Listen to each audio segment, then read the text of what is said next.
మహర్షి అడిగారు, ప్రభు, మీరు కైలాసం వదిలి శ్మశానంలో ఎందుకు ఉంటారు?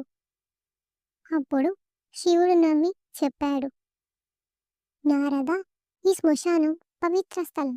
ఇక్కడ ధనం, గర్వం, అందం ఏది ఉండదు. ఇక్కడ మనిషి తన అసలైన స్వరూపమైన ఆత్మగా మారుతాడు.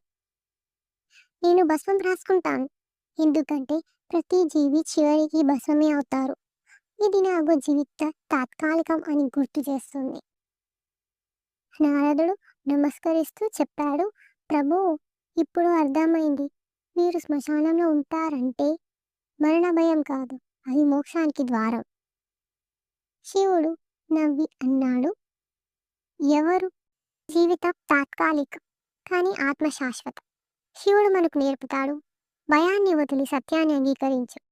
అప్పుడే నిజమైన శాంతి నీలో కలుగుతుంది.